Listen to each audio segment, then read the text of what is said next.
Hello, fellow collectors. Today we'll be taking a look at Marvel Legends, Marvel's Goliath from the What If TV series. And as we can see here, we have the toy and the Watcher in the background.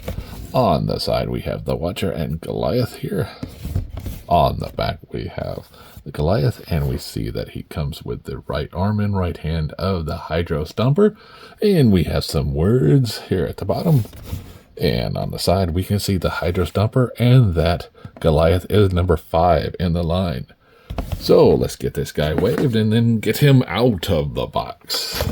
If we bring in our scale, we can see that this guy comes in right at 7 ounces. So let's get him out of the box and see how cool he is. Okay, now we have this guy out of the box. We can look and see that he comes with this little bit of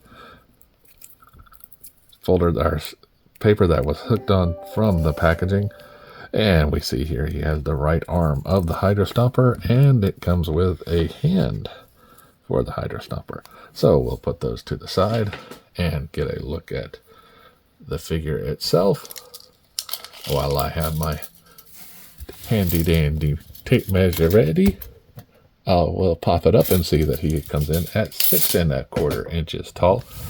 So we get a closer look at him. And we can see lots of nice detail. And even you can see the eyes coming through the visor, which is a very, very nice touch. And those familiar with Ant-Man will recognize this outfit as the Ant-Man, but just painted as white blue. And if you're not familiar with the Ant-Man, he did go by the name Goliath. Instead of shrinking down, he grew taller, so he was much larger. So as we look at this figure up close, we can see this nice detail in the outfit and the armor that is reminiscent of the movies. Mine has a little bit of paint chipping right there. Oh well. So as we look at the head, we can see it does look up nicely and down. Can look right and left without a problem. The arms do come out nicely. Rotation at the bicep, double bend at the elbow. And so he can push the button to take off his visor. His wrists do rotate around. He does have this gap here whenever you do extend up all the way around. And whenever you do the bend, you have the same cut in the back. Now, as far as waist articulation goes, he does rotate, and he can do a fairly good split. He does have a thigh swivel, as well as a double bend in the knee, and his ankle has a ball joint, so it rotates around pretty nicely up and back.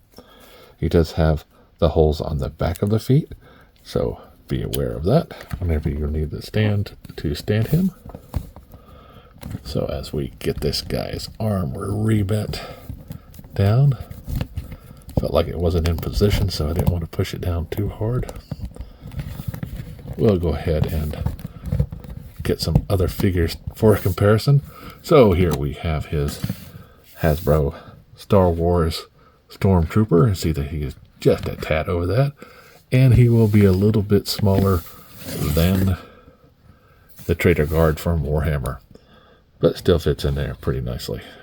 Just looks like he's just a little bit bigger. Oh, cool. So, thoughts on this guy? Yeah, it's a pretty cool figure. I like the fact that you can see the eyes through the visor. Definitely makes it one that'll go on the shelf, even though I'm not usually into the movie figures, except for Thor. I do like this. I do dig him nicely. So until next time, guys, remember, like, subscribe, and keep collecting.